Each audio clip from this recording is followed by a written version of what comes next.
Welcome to Hub History, where we go far beyond the Freedom Trail to share our favorite stories from the history of Boston, the hub of the universe. This is episode 210, Lost Wonderland with Stephen Wilk. Hi, I'm Jake.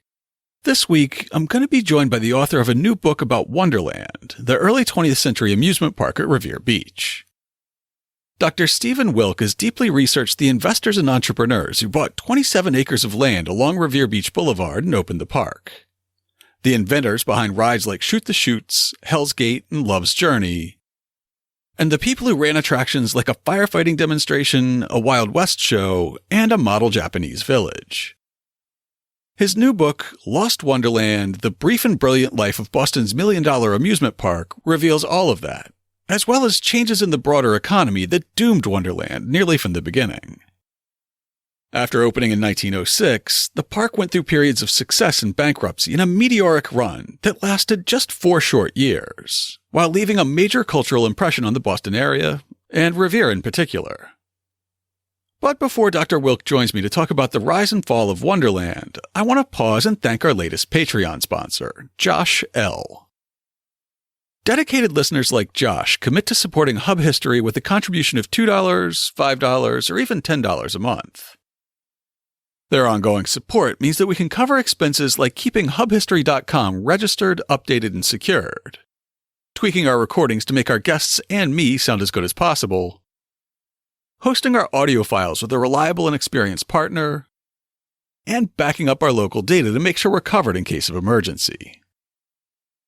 We appreciate everyone who helps us cover our costs. If you're not yet sponsoring the show and you'd like to start, just go to patreon.com/hubhistory or visit hubhistory.com and click on the Support Us link. And thanks again to all our new and returning sponsors. I'm joined now by Dr. Stephen Wilk, an MIT-trained optical engineer and the author of How the Ray Gun Got Its Zap, Medusa, Solving the Mystery of the Gorgon, and a young adult novel called The Traveler. He's also the author of an upcoming book on optics from Oxford University Press, tentatively titled Sandbows and Blacklights, which will attempt to untangle the layers of mystery and misinformation behind the true inventor of the modern blacklight. His latest book about Revere's Wonderland amusement park is called Lost Wonderland, and it's available as of October 30th at your favorite local bookstore or online. Stephen, welcome to the show. Thank you very much. Over the past couple of weeks, I've been perusing your new book, Lost Wonderland. In the introduction, you describe your first encounter with Wonderland as a tea stop. You're on your way to Revere Beach. So can you tell our listeners a little bit about what your first impression was of Revere Beach and then how you got from there, from wondering about Wonderland in the 70s to writing a book about Wonderland? Well, I was an undergraduate here in the 70s, and I decided to ride the Blue Line out to its end and walk up and down Revere Beach. I grew up in New Jersey. I'm familiar with the Jersey Shore, and Jersey Shore is boardwalks, and you've got the rides, you've got the kiddie rides, you've got the miniature golf, the games of chance, and all the food stands and everything. So I came to Revere Beach expecting to find that, and what I found was practically nothing. I am told that there actually were a couple of things, but I swear I did not see them as I walked up and down the beach looking for them. It got me wondering. Years later, I started going to the Revere Historical Museum. The Revere Historical and Cultural Preservation Society has a museum down there on Beach Street in Revere. And I was just fascinated by the stuff that was there, and I wanted to find out where these things had all been located and when they were there.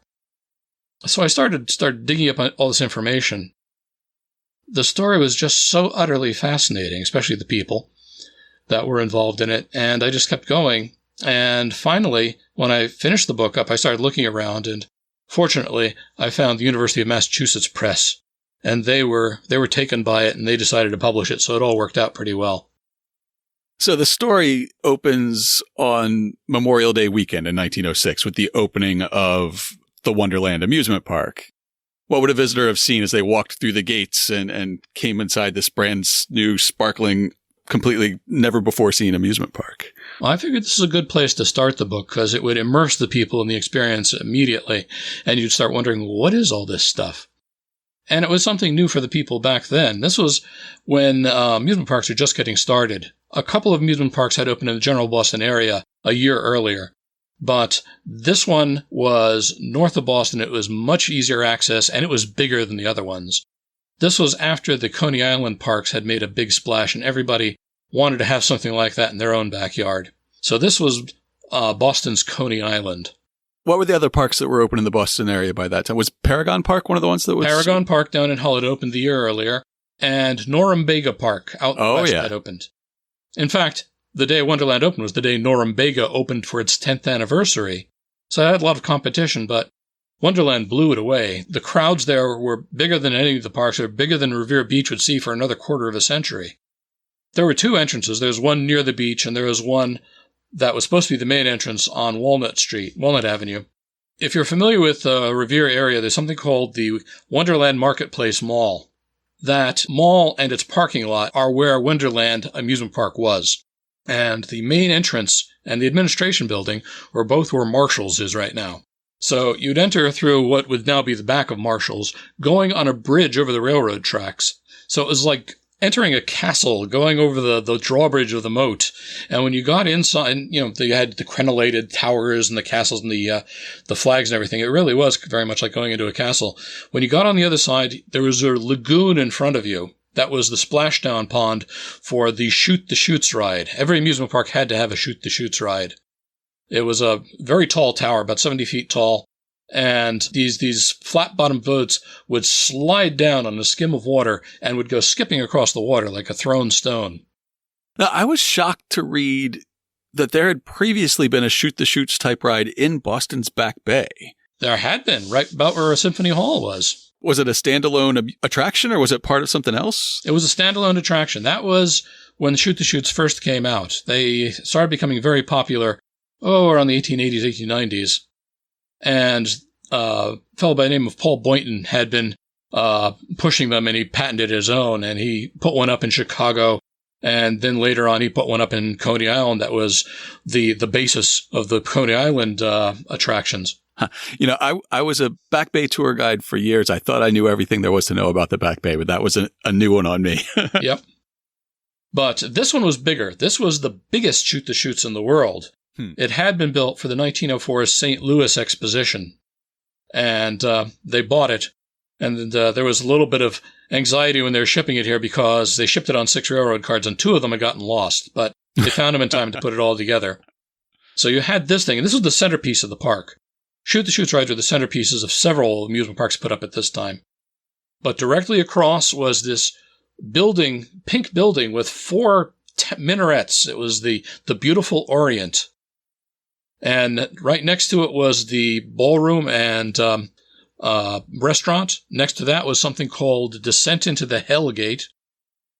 On the other side of it was the Lamarcus A. Thompson Scenic Railway. That was another very big deal back then. Yeah, so tell us about the Scenic Railway. It's not exactly the Mount Washington Cog Railway. It's a whole different concept of a scenic railroad, right? This is a sort of proto-roller coaster.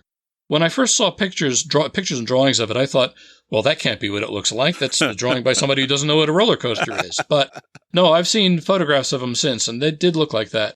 It has a very gentle up and down thing to it. It doesn't go violently side to side. It doesn't go way up high and then shoot down. It just has this gentle undulations, and it took you about maybe 1/8 of a mile to a round building. You went into the building, and inside there were scenes of Venice and other cities. And then it would come back out, and it would take you back along this undulating trip back to where you came from. There had been a scenic railway on Revere Beach before this, but it wasn't a Lamarcus A. Thompson Scenic Railway, the guy who invented it. So this is the first Lamarcus Thompson Railway there. By the time Wonderland closed, there were 3 Lamarcus Thompson Railways along Revere Boulevard. You mentioned that there was a scenic railway on Revere Beach before Wonderland. So that makes me wonder, what environment was Wonderland opening up into? What was Revere Beach like before Wonderland? Revere Beach was becoming the entertainment mecca. It had been built into a park area. What happened was that one of one of Frederick Law Olmsted's proteges. Frederick Law Olmsted was the great park designer of the 19th century. He built Central Park, the Emerald Golden Necklace Gate here Park, in Boston. Yeah. And the Emerald Necklace here. One of his proteges was a fellow named Eliot. And what he did was he arranged to buy up all these shacks that were along Revere Beach, had them torn down, and moved the narrow gauge railway that had been built down a little bit farther and put a broad boulevard down there, and forbade any building along the seaward side of it, facing Broad Sound, so that you would have an unbroken view of the beach. But he didn't say anything about the other side, and that's where people started putting in attractions. And a lot of things went in there. In fact, there's a host of material here for other books. Louis Bopp put up his carousels. Carousels, we can't imagine it today, but they were hugely popular back then. People would actually come to the beach just to go to the carousel. You wouldn't think a merry-go-round was so popular, but it was. And another fellow by the name of Ridgway, he had a submarine ride, but it was a phantom submarine ride. It wasn't really a submarine. He just gave you the impression of being in a submarine. And he put in something called the Nautical.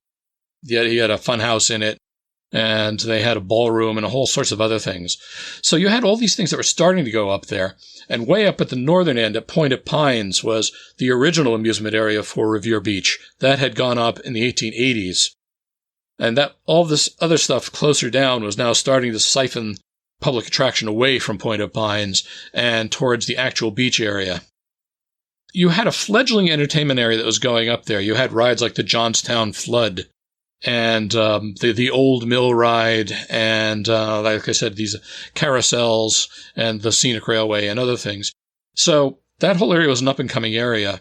And when J.J. Higgins, who had gone into real estate, found himself in possession of about 25 acres within a block of Revere Beach, all in one big chunk, he realized he had a place he could put his park, so that's where it went in. So what made this particular chunk of land, other than the fact that it was 25, 27 acres that were contiguous, what made it so desirable? Because it wasn't immediately on the beach, was it? That was one of the problems, it turned out ultimately, but it was close. They built a walkway, very much like the pedestrian walkway now that goes between the beach and the Wonderland station. Right. Okay. He built one like that about 300 yards south of where that one is. And so it could entice people to go there. In fact, that was probably a more popular entrance than what was supposed to be the main entrance because it was on the beach. You had the narrow gauge railway, which ran up all the way to Point of Pines, and later on they extended it up into Lynn. That would bring people from Boston. You actually had to take a ferry over to where the narrow gauge started, and then you could take it from there right up to the beach. But it was easy transportation. So you had ease of access to a huge urban population. You had this brand new beach that everybody wanted to go to. So it was an enticing environment. One of the problems, the biggest problem really, was that where they wanted to put the park was mainly marshland. Yeah, you wrote that in building the park that there were two big problems that had to be conquered, right? There was fire and there was water. So it sounds like the water was because you were building on marshland. So how was that problem conquered? They built the entire park on a boardwalk that was raised 2 to 3 feet above the mean ground level. People were doing boardwalks elsewhere. I mean, the Chicago White City Park was built on a boardwalk, even though they didn't have to contend with a marsh. But it made it very easy to care for the ground people would be walking on. You could just hose it down. I know in the first season, and especially in later seasons, there were some really big rides and built attractions. Was that solid enough for all those? Well, they didn't build the big attractions right on the boardwalk. The boardwalk was built between the attractions. In order to give them a solid footing for the buildings and for the attractions, somebody came in, they hired somebody to come in and drove, according to one account, 60,000 spruce pilings into the ground to give them a solid foundation, something for it all to be built on. In fact, the buildings of the current Marketplace Mall and Wonderland Marketplace Mall are exactly where many of the buildings from Wonderland were, and I suspect because their pilings are still there, and they're using them to give them a solid foundation. Exactly when, I'm not sure. It's after Wonderland closed, I'm certain, but that area did see a lot of landfill because it's not marsh anymore, and it doesn't flood now. So J.J. Higgins has this large parcel of land, and he has a vision. Who are some of the other personalities that help him create what we know as Wonderland? The one I would love to know the most about, I would love to know how they met. He met a fellow by the name of Floyd C. Thompson.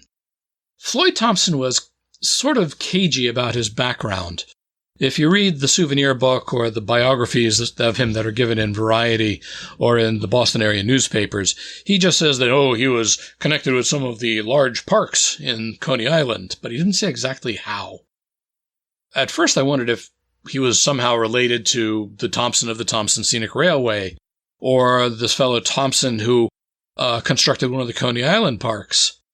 But he wasn't related to any of those.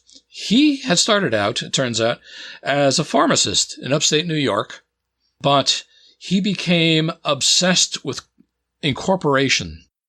He started founding all these companies, and finally, he partnered with some people doing entertainment business in New York, and I think that's what really did it to him. He said, I've got to build one of these. And what he tried to do was to build the largest amusement park in the world. He bought up Steeplechase Park, which was the oldest surviving amusement park in Coney Island, and land around it. And with a bunch of financial backers, they'd gotten together about $1 million, which is a huge amount of money back then. And they were getting ready to build this, and they ran out of money. They could not afford to pay George Tillieu, the owner of Steeplechase Park, past the second installment. And so he basically foreclosed on the park, and the park went back to being Steeplechase. And it stayed in the Tillieu family up until the 1960s. Until, in fact, it was bought by President Trump's father. Oh. So he had failed dismally. They basically went bankrupt. His marriage broke up, I think, at this time. And somehow or other, he found J.J. Higgins, or J.J. Higgins found him. But it was a perfect pairing because he may have been broke, but he knew how to raise money. He knew how to set up an organization, and he had the equivalent of a Rolodex with all of the game builders and attractions. Getting the attractions into the park, it sounds like that meant at times licensing attractions from their inventors and sometimes just outright buying them. How did you go about getting rides and shows and all the different attractions at Wonderland in? It varied from place to place. Thompson made a trip down to the New Jersey headquarters of Lamarcus A. Thompson and arranged with him to get the Lamarcus A. Thompson Scenic Railway. I don't know who he talked to about getting the Shoot the Chutes, but that was a real coup. There was a fellow named Dr. William A. Cooney who was putting up actual infant incubators in amusement parks all over the country because that was his mission. He wanted to try and save as many premature babies in incubators as possible, and hospitals didn't want incubators. That was against their philosophy. So he put these up in amusement parks, charged admission, and plowed the money back into keeping them going. Yeah, I think for a lot of listeners, it'll be a real surprise to hear that incubators were a key attraction at an amusement park. Yeah, well, you have to understand, the amusement parks at the time, people didn't quite know exactly what they were going to be. They didn't know that they were going to be things like Disneyland. At the time, their model was the World's Fairs that people were having. So they wanted to have like World's Fair type exhibits, and infant incubators fit in perfectly with that. Because of the incubator, there's also a full-scale hospital attached to the park, right? Right. Somebody had tried to put up an incubator on Revere Beach a few years earlier. They were imitating Cooney, who had come and given a demonstration at one of the Boston trade shows. And they were closed down, and I suspect it was, although it was nominally because they didn't follow rules, they didn't have capability for taking care of babies, I think it was because people were outraged and thought the children were being exploited. So when Thompson arranged for Cooney to come in there, he made sure that they actually had a hospital. They had the facilities, so they wouldn't be shut down on that basis. Now, it's funny, because that's not the only emergency services that were available on site. There was also a fire department attached to the park, right? They had a fire department. They wanted, as you said earlier, one of the great problems was fires. A lot of amusement parks had fires. Two of the Coney Island parks were burned to the ground, and many other ones around the country were as well. Wonderland was incredibly well built from the point of view of fires. They went out of their way to make sure that they had plenty of water mains. They had buildings that were fireproof construction. They used shellac at a minimum. They put asbestos between the sheets of plywood on the buildings, and they had their own full-time fire department. And they made sure they flushed the boardwalk every morning. Wonderland never had a fire, never had anything close to a fire. That's very impressive, given the fate of a lot of public buildings around the Boston area. Yeah, and a lot of the ones on Revere Beach, that Johnstown flood that I'd mentioned, that one was claimed to be a fireproof building, but when the old mill next door to it caught fire, it burned down everything on one side, but the Johnstown flood saved everything else. And then the next year, despite its name, the Johnstown flood burned down. So it happened to a lot of places. One of the last reigning amusements on Revere Beach was the Cyclone roller coaster, and that burned. One of the things they tried to get was a ride called Creation. This had been a big deal at the St. Louis Fair, and they brought a version of it for one of the Coney Island fairs, and it was really, really popular. It was a ride that was invented by a guy who was also a magician. He used all these little tricks to make things really spectacular. And they announced back in November of 1905 that Creation was going to be one of their big events. And then 2 months later, suddenly they completely changed the design of the park, and Creation wasn't there anymore. Somehow or other, they must have lost it. I don't know how or why. People don't like to talk about failures. But they did get the services of a guy named Attilio Pusterla, who had worked on Creation, and who was also a ride designer. And he was going to put two of his rides in there. One of them was called The Descent into the Hell Gate, which had already gone up in Coney Island. And the other one was one that he was calling the Razzle Dazzle. But that never went in, unfortunately. Other things went in for an entirely other reasons. You had to have sort of native people shows. They had a Wild West show in Indian Congress, for instance. There were a lot of those that were around. They wanted to put in an exhibit of Philippine natives because those were popular in a lot of amusement parks at the time, but that never went in. But they did have a Japanese village, and they did have the beautiful Orient. So it was kind of like a World's Fair, like I say. Yeah, it's almost a culturally insensitive version of like an Epcot today. Yeah, sort of. I mean, they were pretty respectful in some cases. They were pretty respectful of the Japanese. They had a Japanese firm come in and build the houses and put up a model of Mount Fuji and everything else. Okay. But the Igorot village, that would have been pretty insensitive. You described an attraction called the African Dodger that was not exactly... Can you describe what the African Dodger was? Yeah, you can look this up on the internet and you'll find a lot of pictures of it there. It is incredibly culturally insensitive. Basically, somebody would stick their head through a hole in a canvas tent, sometimes with the bullseye painted around it, and people would throw balls at the head.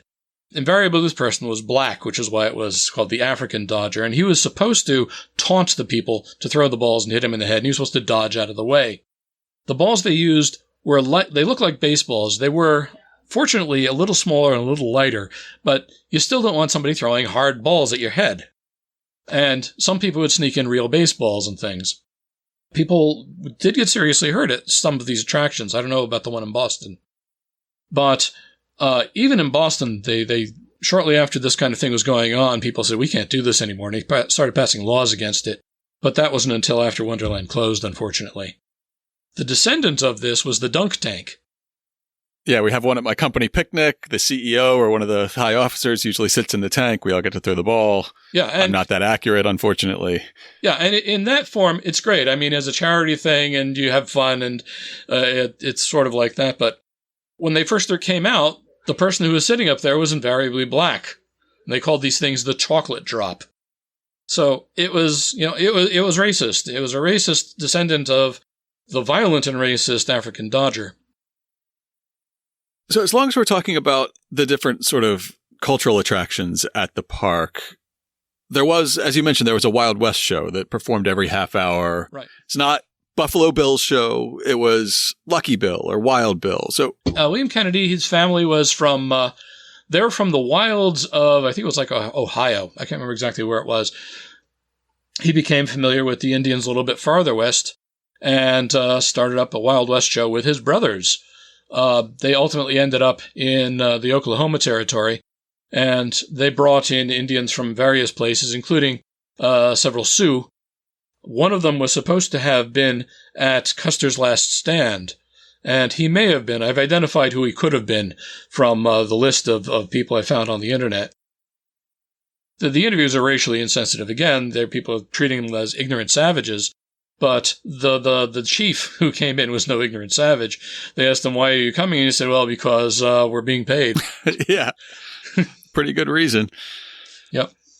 Pawnee Bill was from a slightly later vintage. He was one of those people who, as I say, he had the misfortune to meet his hero. His hero was Buffalo Bill. One of his competitors was Buffalo Bill, and when he met him the second time, he couldn't believe how he'd fallen down in the world. The man was just in a disgraceful situation. Ultimately, he rescued Buffalo Bill. Buffalo Bill's show was going bankrupt, and the year after Wonderland, Pawnee Bill partnered with him, and they put on a show called The Two Bills. How did Pawnee Bill get that name? I know he had some frontier bona fides. Right, he definitely did. He was, like I said, he was an Indian agent too. They had a hard time pronouncing his name, but Bill was easy, so they just called him Pawnee Bill after a while. He met his wife, who was a very upper-class sort of Philadelphia woman, but she fell in with the show, and she became a sharpshooter. She was part of the show as well. Both these guys didn't just have Indian and cowboys. They also had chariot races. They had Cossack riders. They had Australians with boomerangs in Pawnee Bill's show. Anything from out of the ordinary. One of the things I love about Pawnee Bill was there was a guy named E.E. Smith who was from the West. He wanted to photograph and preserve the cowboy way of life because he could see it was vanishing. He came to the Museum of Fine Arts and studied photography as their School of Fine Arts, and learned that Pawnee Bill was right here in Revere, so he could take pictures of cowboys without having to go west. So he took a lot of pictures, and they still survive, and they're gorgeous. They're in gorgeous shape. I put one of them in the book, and I put a few of them on my website. And what's that website for folks who want to find it? Okay, the pictures, because I could only have a dozen black and white pictures in the book, I put more pictures and the color pictures at a website called www.lost-wonderland.com. Very simple. lostwonderland.com with a hyphen between the Lost and Wonderland. Pawnee Bill joined the show in 1908. And I guess that would have been the second season. Third year. Third season. Year. But before we jump that far, I just want to go back to a couple of the other things that were open on day one, from opening day. And among them, we've talked about all the precautions against fire that were taken at the park, but yet every day the park would essentially set an entire city block on fire on purpose. Yes. I got to hear more about this. Yeah, this again was a big attraction at the time. It got started because there were basically fire department trade shows that they had in Germany and in England. And the one they had at Earl's Court in London was really popular because it not only showed what you had, they actually put on a dramatization. They built a set of buildings and set them on fire, and they demonstrated the use of the hook and ladder truck and the nets people would dive into and the chemical fire extinguishers and the pressurized fire things, just to show you how they all worked and how effective they all were. And one of the guys who had participated in this was a guy by the name of Hale. He was a fire chief out in the Midwest and also an inventor. And he was responsible for another thing at Wonderland too, the Hale's Tours attraction. But he built his own version of this fire show for the St. Louis 1904 World's Fair. The St. Louis Fair was a big influence on everything that happened at Wonderland. He put together his own show, and it had the same thing. You had a city block. You demonstrated all these different things. People loved it. They loved it so much that every other amusement park had to have one. Within a couple of months, 2 of the Coney Island parks had their own Fire and Flames or Fighting the Flames show. So you had to have one of these. Floyd Thompson went to the biggest agent in New York, Armstrong. And one of Armstrong's lieutenants, basically his partner, he had been a performer. So people in the business knew and trusted him. And they arranged for him to go out and build this show. He had been a one-legged acrobat. When he was a boy in Kentucky working with horses, one of them fell and crushed his leg. But he reinvented himself as a wrestler. He would take on all comers at county fairs, and he beat them all. And then he became an acrobat. And later on, he teamed up with another one-legged acrobat, and they did things that nobody else could do because you had to have only one leg. Otherwise, two legs would get in the way. And this went on, he performed for like 20 years or so. Finally, he felt he was getting a little bit old for this. So he started becoming an agent and working with Armstrong. Thompson set them up in a company in town, and they started putting together the Fire and Flame show. And they built a city square with buildings on three sides. It was built with steel backing on it and probably with asbestos. And they would put burning material inside the windows. And they got themselves a bunch of actors. And people would come and sit in this enormous grandstand with a huge curtain in front of it. And they'd pull the curtain back, and you'd have this street scene going on. It was like a play. You had the tailor, you had the fish seller, you had a Salvation Army women going by, you had a drunks, you had a street gang of kids that were bothering the drunks, and people would yell at them, and then a fire would break out in one of the houses, and everybody would go panicking all around, and they had their own fire team that was distinct from the Wonderland Fire Department. An entirely separate one. Just a show team. Just a show team with the latest equipment. And with, retired firemen working at it. And they would come out, and they had a chemical engine. They had the pressure engine. They had the nets. Whenever in the old movies you see people jumping in the nets, the firemen are holding. This is the legacy. This is where it comes from. People had been used to these shows. They started showing up in the cartoons in the 30s and 40s because they knew about these shows. And they would put out the fire. And they would have a show during the day, and they had an even more spectacular one at night because it's in the dark, of course. And this show ran for 2 years. They knew it was only going to be temporary. After all, the one in the St. Louis World's Fair was only 1 year. Both of the Coney Island shows only lasted 2 years. So even as these guys were building the fair, they were figuring out how many railroad cars they'd need to ship it somewhere else. But the next year, after the 2 years, Pawnee Bill's show went up in that same stadium. And the guy who built that went on and put in another attraction at Wonderland. And then after that, he went to Manchester, England, and he put up a Fire and Flame show there. On day one, you had Fire and Flames, you had Shoot the Chute, the Hellgate, Thompson Scenic Railway, a lot of attractions ready to go. Yep. How did the public find out about Wonderland? How did people know to come and see Fire and Flames or whatever attraction? Well, among his other talents, Thompson was an incredible publicist. He was constantly making sure that there were stories in the newspapers about this.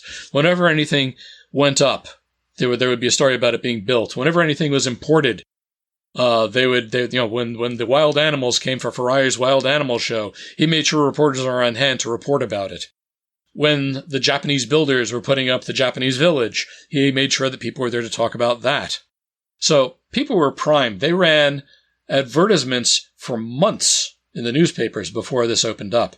So that by Memorial Day, people were primed. They knew there was going to be something there. They'd heard about it. They'd read all the stories, and they really wanted to see it. And at 11 o'clock on Memorial Day, before people were supposed to get in, they were crushing the gates, especially at the beach side. So they opened the gates early and let them in. So it sounds like probably the opening day box office was good. It was excellent, yeah. And was the first season overall a success? The first season overall was a success. They had something like 1 million people came the first summer. There were 1 million admissions in any case, because people probably came multiple times. They sponsored special events. Groups would get special discount rates to come in, just like amusement parks now will have days for different companies. They had special things going on. They had races that went on at the park and things like that. So there was plenty of publicity. There's plenty of pushing for this to come out, and it was greeted by plenty of people coming in. On top of all that, the park was illuminated at night. I mean, electricity was the up and coming thing. It wasn't that many years before that the Thomson Houston Company in Lynn had joined forces with Edison's company to form General Electric. I believe you wrote that the park used as much electricity as Cambridge and Somerville combined. Yeah. Were they generating their own power, or were they tapping into the grid? Okay. They were buying it on the grid. They had their own electrician. They designed it themselves. One of the sore points with General Electric was that nobody was buying their services to light these parks or the international exhibitions. And that's what led to the scintillator for the first year. They wanted to publicize themselves. They bought equipment from there. They bought a lot of transformers from General Electric, but they put the whole thing together themselves. And most of these parks had a tower of light. Wonderland did not, but it had lights on everything. The Shoot the Chutes tower was itself practically a tower of light.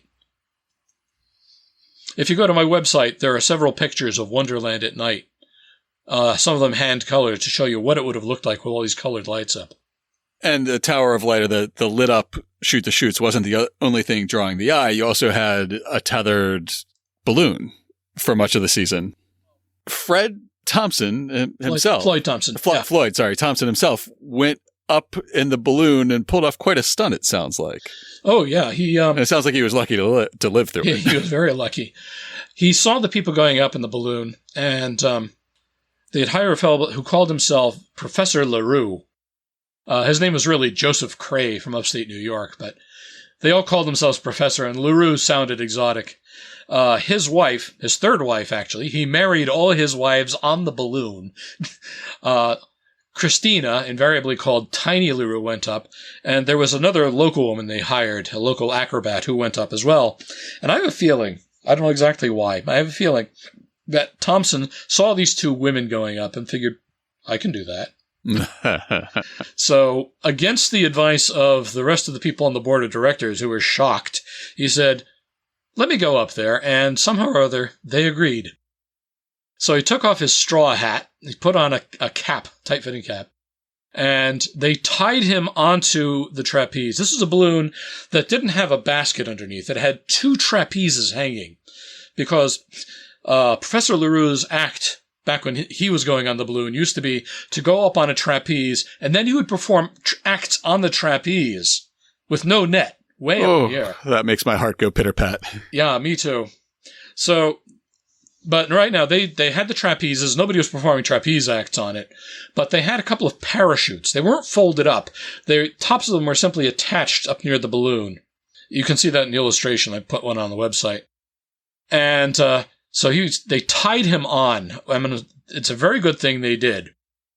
Because when Professor LaRue fired the pistol to indicate that the balloon should go up, it did with a jerk. And Thompson was jerked off his seat. Tiny, of course, wasn't. She was used to this. And she told him, don't let go. Because they were already so high up, he would have been killed. And he couldn't jump with the parachute because it required about 2,000 feet to open. So you had to wait until they're at least that high up. So the balloon goes up and up and up, and he's holding on there for dear life. And they got up to the top, high enough. Finally, they know they're high enough because the rope is paid out that far. LaRue fires the pistol again, and Thompson doesn't or cannot let go. He fires it again. Thompson still doesn't let go. Fires a third time. Thompson's finally able to release himself, and he floats down, and his parachute opens. And as he's drifting down, he starts drifting over the railroad tracks of the Boston and Maine Railroad that's right next to the park, just as a train is coming by. It's like something out of a movie. Yeah. And he remembered what he had been told, and what he'd seen, presumably, that you can rock the balloon side to side and move a little bit. So he starts doing this, and by that, and possibly also with the aid of a convenient gust of wind, he comes down to one side of the track, and the train goes by, doesn't hit him.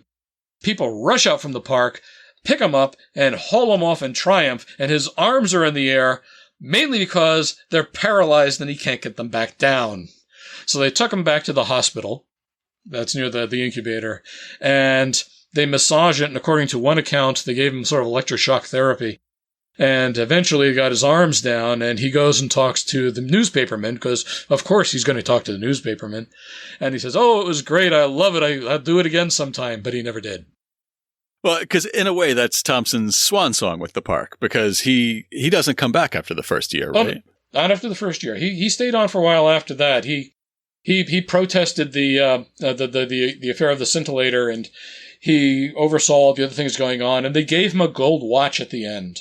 And that was arguably the high point of his career.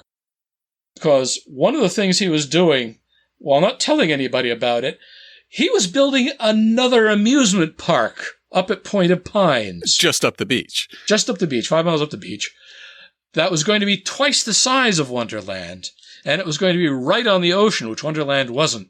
I think that's where I got confused in thinking that he didn't come back, because you wouldn't think that'd be okay with the other directors. Oh, it wouldn't. It wasn't.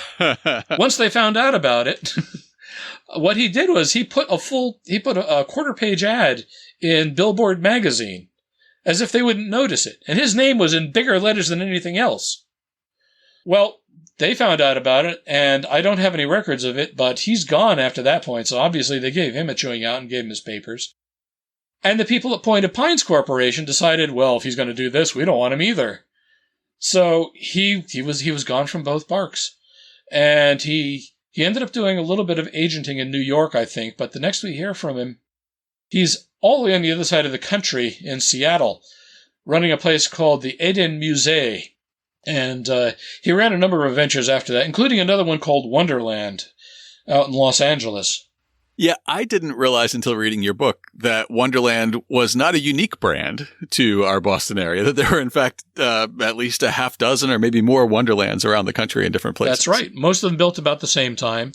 And the reason they all have the same name, everybody wanted a little bit of stolen glory from Coney Island. Or from Chicago's White City. So all over the country, you had parks opening up with names like White City, Coney Island, Luna Park, Steeplechase, even though they had nothing to do with the original parks.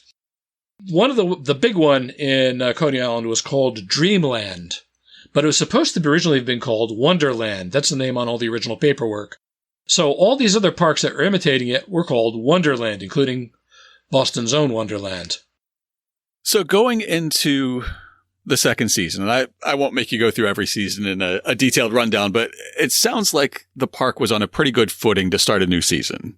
It was, despite having lost their general manager and this guy who was a real ace at promoting things, including himself. J.J. Higgins, the guy who had founded the whole thing and was the park treasurer, got promoted to general manager, which had to be a very weird thing because he'd never run an amusement park before. But fortunately, I think for him, the guy who had been their excursion agent, a guy named Eugene L. Perry, and who was the same sort of extrovert soul that Thompson was, took over as assistant general manager, and I think he's the guy who really kept things going there. But they put in a lot of brand new exhibits. The park reinvented itself almost every year. Some of the big attractions remained constant throughout the entire life of the park, like the Shoot the Chutes and the Hellgate. But some of the things from the first year, the Children's Theater, the Fatal Wedding, Princess Trixie, Ferrari's Wild Animal Show, they're all gone, replaced by new things. And the new things are just as fascinating. Willard's Temple of Music, Battle Abbey, Blake's Wild Animal Show, Under the Sea. They put in a giant aquarium, basically, and they had a guy in a diving suit down there showing off, and they had an escape artist escaping underwater, and you could watch it right through the side of the tank. Yeah, it's interesting that the degree to which the park had to be reinvented every year. I guess some of that would have been because they didn't have exclusive contracts with some of the exhibits, or they didn't have long-term contracts with some of the others. That's right. They always had to get something new in the door, right? Yeah, it actually looks to me as if the William Kennedy Cowboy Wild West show wasn't even engaged for the entire summer. They kept renewing their contract week by week, so they ended up being there the whole summer. It just wasn't a given that it was going to be. Some of the other ones, they had only engaged them for 1 year, and they went out somewhere else afterwards. In a way, this is good because you wanted to have fresh stuff to draw people in. And the third year, 1908, was arguably the biggest year because they had so many things going on. They had Pawnee Bill, they had Chiquita the Doll Lady, they had Annette Kellerman, the Australian mermaid, and a host of other things. I love Annette Kellerman. We did years ago now, episode 82, we did a show about Annette Kellerman's time here in Boston. But for folks who might not have listened that far in our back catalog, will you introduce us to her? Well, Annette Kellerman was, she originally had rickets as a kid. Some people think she had polio, but it was rickets. It was insufficient absorption of vitamin D, which lets you metabolize calcium. So the bones don't get strong and your legs bend. They're just starting to learn about how to take care of this, and they probably would have given her like cod liver oil, which has a lot of vitamin D in it. But they put her feet into very heavy iron braces to straighten them out, and she loathed this and hated this. It trapped her in the house. And then after that, after she got the braces off, they wanted her to build up her strength, so they enrolled her in swimming lessons, and she resisted this. She really didn't want to do this. But she found out she was really good at it and became a spectacular swimmer in Australia. And she went to Europe, and she did a demonstration swim down the Thames. And she tried to swim the English Channel, didn't quite make it. But she became very popular. She started putting on shows. She did diving shows. And she had this costume that looks like modern long johns. It was a form-fitting woolen suit, which I find amazing to swim in. But it was much better than the frilly, froofy swimming outfits the women typically wore. And it was, at first, scandalous. It was considered too revealing, even though she was covered basically from wrist to ankle. Right, but it showed her shape. And actually, this may have been one of the draws in her show, because they made sure they put mirrors all the way around the tank when she did stage shows. You could see her from all sides. Anyway, she was well known. There was a story about her in the Revere Journal in the summer of 1907, before she even came to Revere. She had spent the previous summer in Chicago, putting on shows there, and they got her for the entire summer of 1908.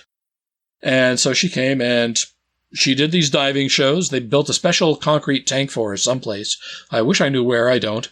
Somewhere within the park, though. She judged swimming contests.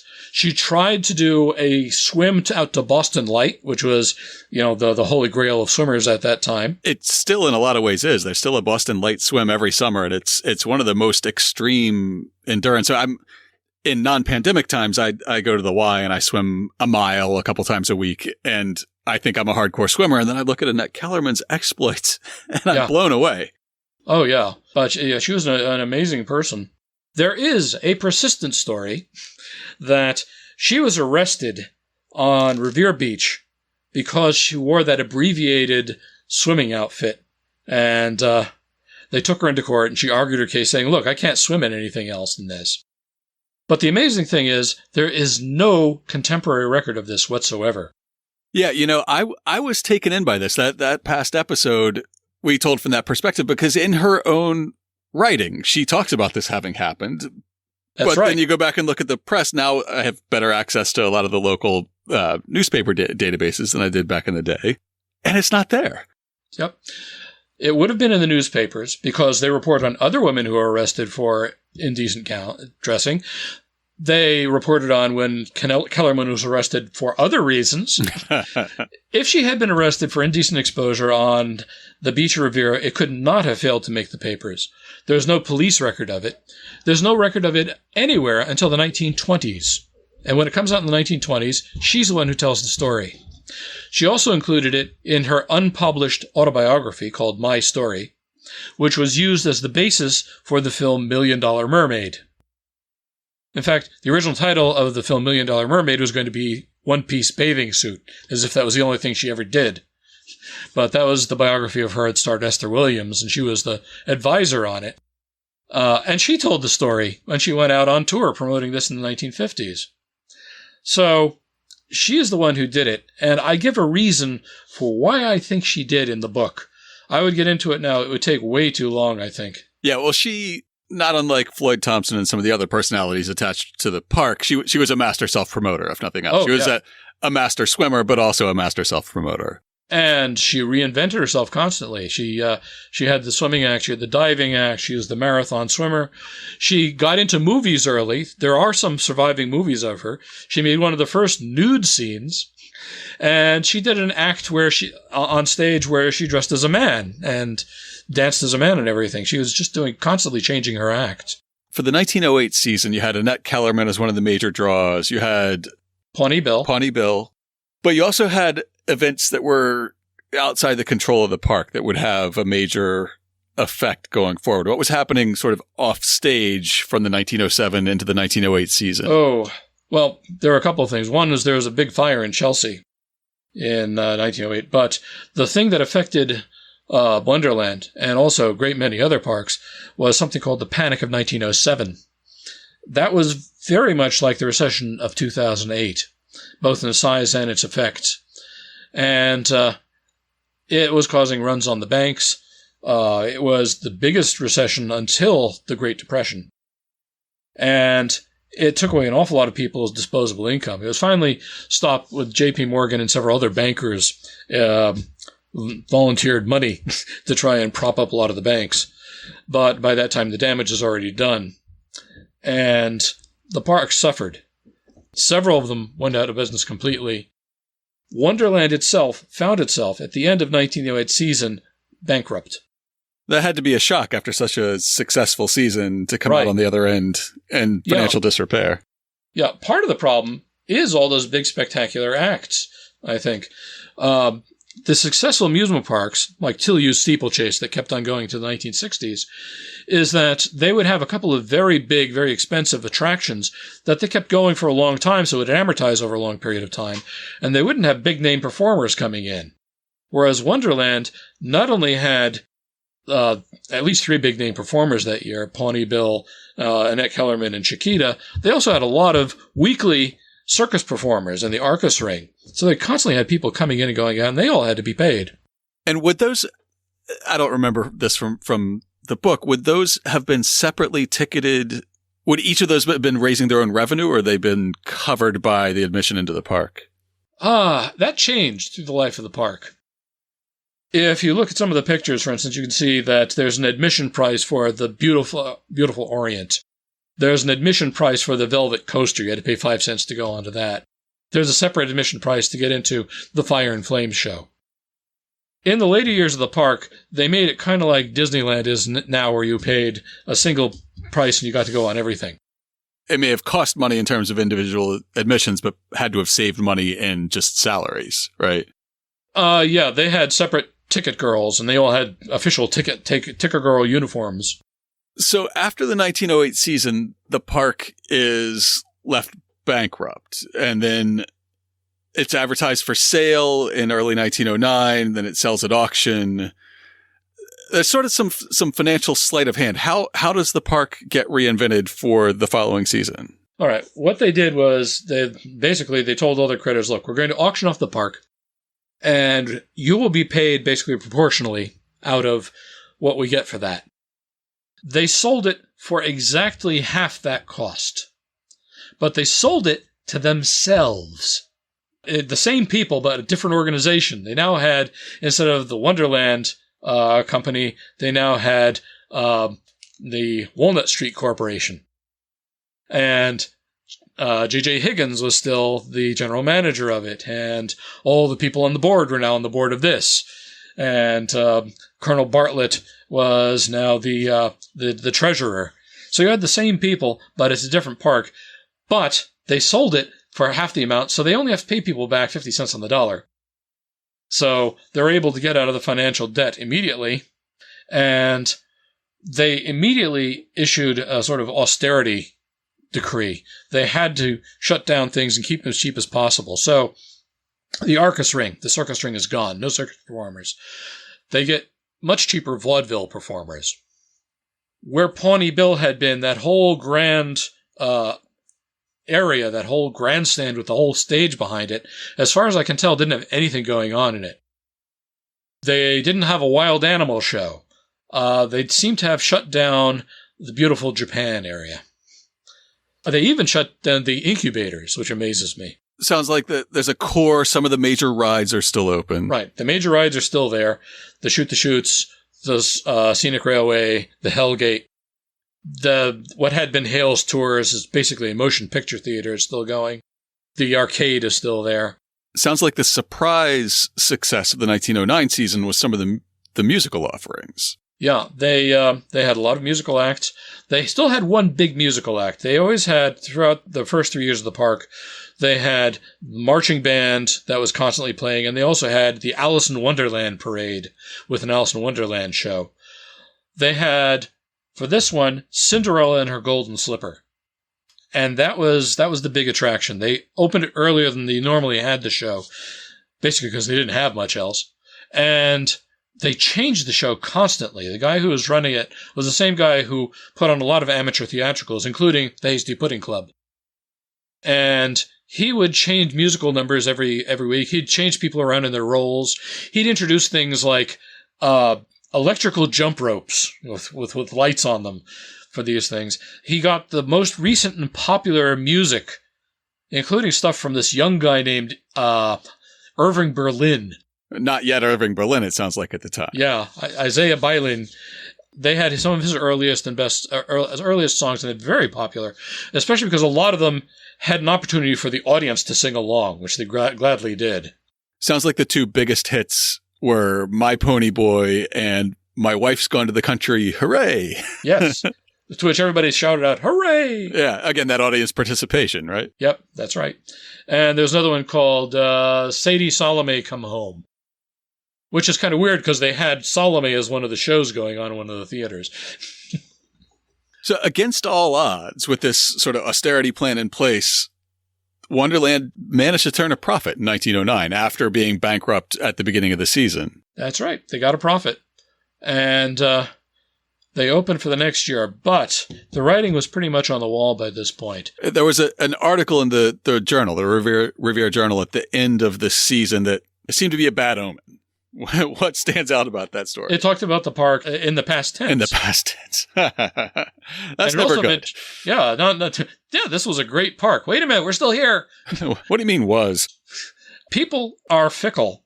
And even though they had a bridge that was no longer than the existing pedestrian bridge, people didn't want to walk it as long as there were already attractions right there on Revere Boulevard.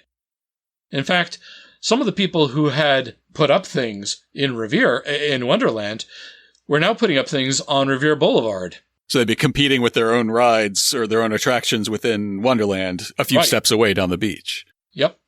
And Wonderland basically booted out Louis Bopp, who I mentioned he already had carousels on the beach. Well, he also had 2 attractions in Wonderland, and those seemed to be gone after 1908. But he didn't care. He just put more attractions up along the boulevard. And like I said, there were 3 Lamarcus Thompson scenic railways on the boulevard by this time.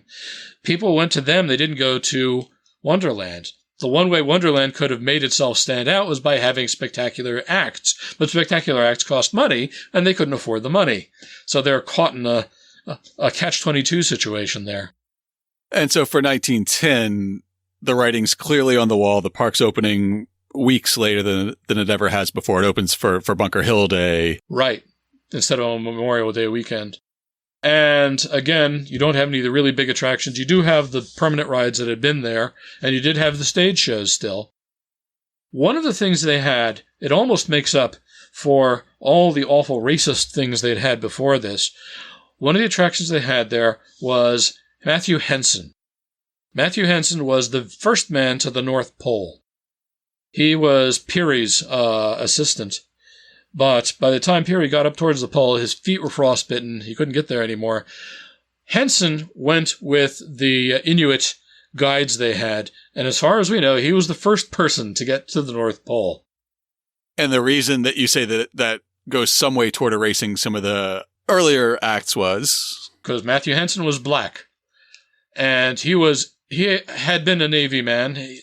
Peary found him when he was working in a store in Washington, D.C., He joined him and went along on his voyages, and he became a very skilled Arctic explorer. He learned how to build igloos. He learned how to run a sled, learned how to, make fires and stuff up there. He learned how to speak Inuit. Well, then they get back, and you have to understand, it's not like somebody was paying for the expedition for the most part. They did all this on a shoestring. They had no salary. So they come back, and both he and Peary are broke, basically. And one way you recoup that is to try and do a speaking tour, and Peary turned really selfish. Henson had a lot of people who had vouched for him, but Peary was kind of nasty and said, "No, don't go out and give a speech. I'm going to go out and give speeches." But Henson had to survive. He was very lucky to find an agent who said he would take care of everything, and he did. He really did a good job for this guy. And he went around and he gave lectures all over the place. And they booked him for the entire year in Wonderland. And if his lecture was like anything else, he actually had slides and motion pictures from this. He had the sled that he had and the clothes that he wore. So he probably went out and demonstrated all this, did the slideshow, gave a lecture and everything else. There were some places in the country where he was somewhat reviled or looked down on because he was black, but there's no evidence of that being the case in Boston. He was there at Wonderland for the entire season, and it was one of the things that helped make that season a lot less awful than it would have been otherwise. Well, I have to ask, and I'm not sure that if this was even part of your research. I know in the late 19th and early 20th centuries, there was a huge controversy about segregation in public amusements in Boston, from roller rinks to movie theaters to any public space for congregation. Do you have a sense of whether Wonderland was open to all or if it was de facto segregated? Well, I have found absolutely nothing relating to that. There's nothing in there that suggests that it was, although that I admit that doesn't mean that it wasn't. Still, considering that you had attractions like Darktown and The South Before the War and Matthew Henson, it boggles the mind to think that you wouldn't let black people in to see this, too. The existence of minstrel shows wouldn't have been a mystery to anyone, white or black, at the time. It would have just been part of the background of entertainment in Boston, I guess. Right. Minstrel shows were a big attraction of the last 2 years. As was, there was a minstrel show. It was adapted from a 19th century minstrel show. And you couldn't imagine somebody putting this on today. Although I found the script. And it's interesting to read through it because the script is not written in dialect as I would expect it to be, but it's so obviously meant to be part of a minstrel show with people in blackface that they must have been expected to improvise their own accents. Well, like I said, all this degrading and racist things happened the years before, but at least the last year you had a very positive image of Matthew Henson as not only the explorer, but the first man to the North Pole. That's pretty impressive. I don't think anybody realized when the park opened on Bunker Hill Day, June 17th, but when it closed on Labor Day in 1910, it was closing for the last time. Plenty of people realized that because there were ads in the newspaper leading up to this, selling off stuff from Wonderland. So even before the park closed, the assets were up for sale. Yeah, you mentioned earlier that there was a tethered balloon. Yes, the last year, one of the attractions was a tethered balloon. You could go for a balloon ride. And we actually have a description of somebody who did it, which is pretty neat. But weeks before the park closed, there's an ad selling the balloon. What happened to the rest of the assets as the park closed? Leaving aside the land, everything that could be sold off of the land, what became of that? People wanted to buy the land. There was a fellow who had arranged before the park was closed even, Solomon Sirk. He wanted to put in an ice plant there. And he was assured because it had its own pure water supply, fresh water supply, that he'd be able to pump out enough water to make ice in his electrically refrigerated plant. And it turns out... Which was a new thing at the time, going from ice houses to electric refrigeration. It's amazing to me that there was fresh water. I mean, this is in the middle of practically a salt marsh. Somehow or other, though, they were able to get water because they used the fresh water for filling the lagoon and Annette Kellerman's diving pool.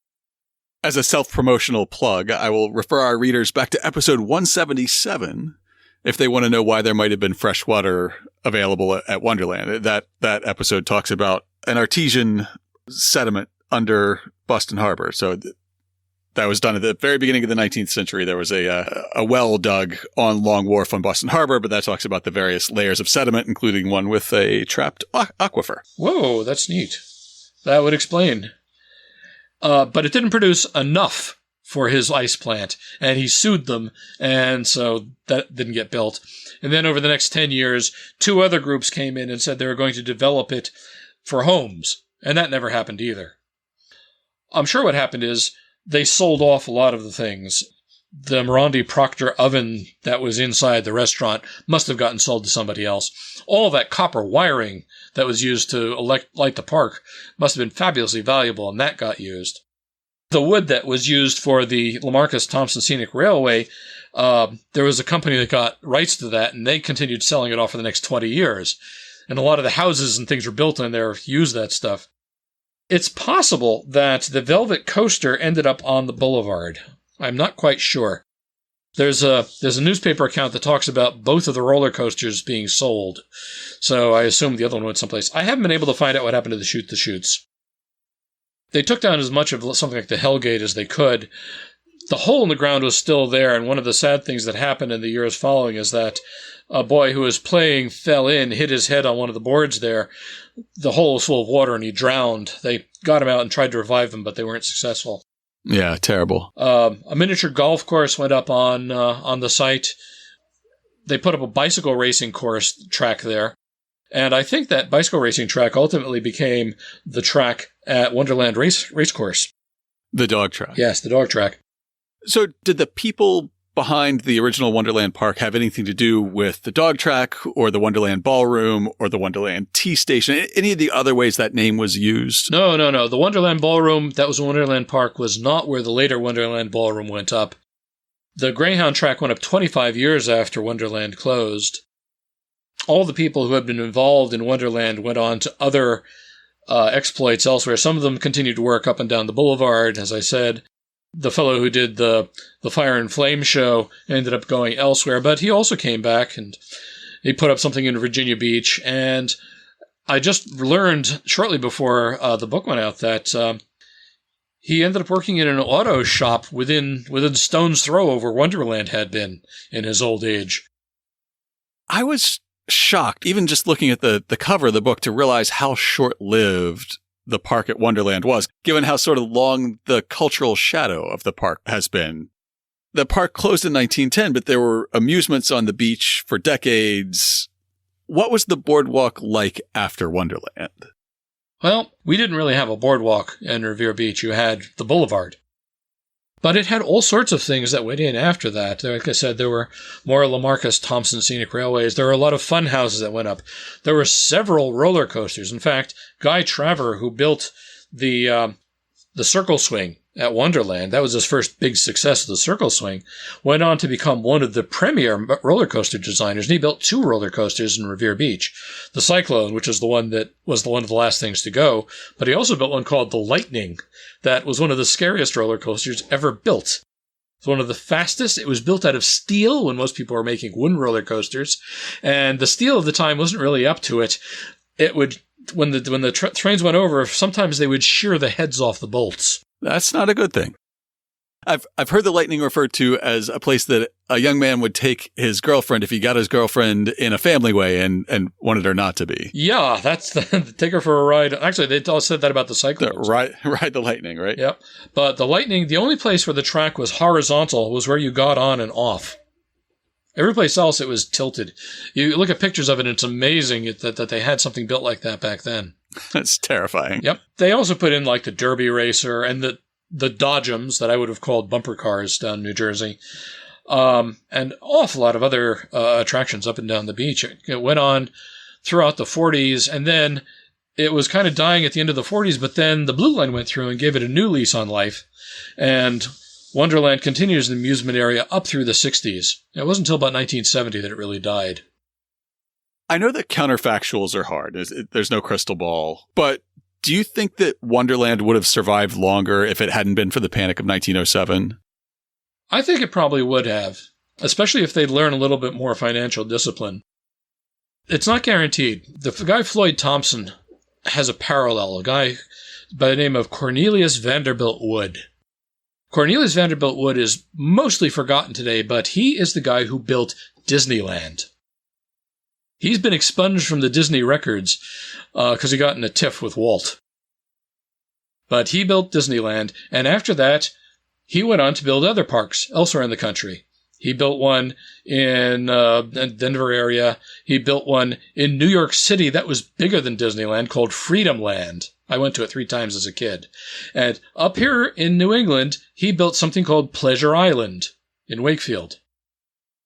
All of his parks, except he was involved in the building of Six Flags, too. That one survives, but that wasn't only him. All of the parks he built himself closed within a few years. Freedom Land lasted 3.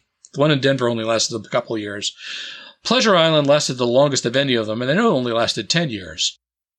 But he did the same thing that Thompson and Wonderland people had done.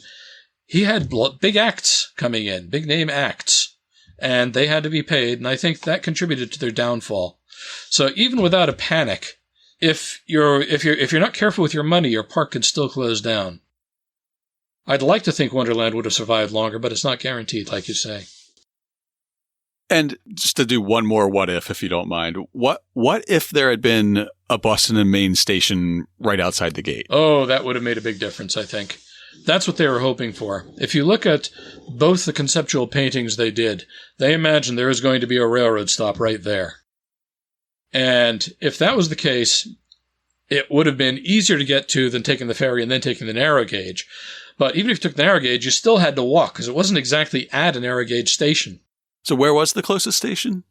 Well, there are two about equidistant stations. There's one down in Crescent Beach, and there's one up about where the bathhouse was, I think. It was a walk. People are lazy, like I said. If there had been a railroad station right there, that would have made a difference. Especially, I guess, if you didn't have to walk past all the competing attractions on the beach to get there. Absolutely. And you could have gone straight up from Boston without having to take the ferry, I think. Your final chapter is basically made up of sort of brief summaries or the lives of the main characters that were introduced in the book after Wonderland. Of all those personalities, is there a postscript that's your favorite? Oh, boy, there's so many of them there. Probably my favorite one is about the very end of Chiquita and her husband, because they were convinced he only wanted her for her money, and she was the center of a cause célèbre in Boston when he finally caught up with Frank Bostock, the guy who was managing her and who he was convinced was taking advantage of her. They eloped, they got married, Bostock wanted him to get divorced, but they stuck together. They escaped from him twice. And finally she went off on her own and she said, I don't like your show, I don't like this, and I don't like you. And that was before she came to Wonderland. She was managing her own act by that point. But they stayed together for the rest of her life. And he wrote a piece of music that I swear sounds like it was dedicated to her. And after that, he went off and joined the band again as he had before he had been with her. It's a very poignant story. Is there anything you wish I had asked about today? You really do have to read the story of Henry Patee, the guy who invented Love's Journey, the sort of tunnel of love, but it was a high-tech tunnel of love. And he finds love on his own ride, right? Who found his bride on the Love's Journey, and what happened afterwards. If people want to learn more about Wonderland and your research, or if they want to follow you and your work online, where should they be looking for that? All right, there are two places. One of them is my Wonderland site. It's lostwonderland.com with a hyphen between Lost and Wonderland. The other one is my general site, my older site, that has all my writings. If you Google the writings of Stephen R. Wilk, it will take you there. That includes my other writings, and I have 3 other books out and a 4th one coming out in February. I also have an awful lot of genre publications in history, in mythology, mystery, science fiction, fantasy, and horror. We'll make sure to link to both those sites in the show notes this week so people can find those. Okay, great. Stephen Wilk, I just want to say thank you so much for spending more time than we had bargained for talking about Wonderland with me today. And thank you very much for giving me the opportunity. I appreciate it. Well, that about wraps it up for this week. To learn more about Wonderland, check out this week's show notes at hubhistory.com/210. We'll have links to Dr. Wilk's websites where you can find all the photos that didn't make it into the book, as well as more information about Stephen and his other work. Plus, we'll have an affiliate link for you to buy the book on Amazon and support us with a tiny fraction of the cover price. If you'd like to get in touch with us, you can email us at podcast@hubhistory.com. We're Hub History on Twitter, Facebook, and Instagram. Or you can go to hubhistory.com and click on the Contact Us link. While you're on the site, hit the subscribe link and be sure that you never miss an episode. If you subscribe on Apple Podcasts, please consider writing us a brief review. If you do, drop us a line. and I'll send you a Hub History sticker as a token of appreciation. That's all for now. Stay safe out there, listeners.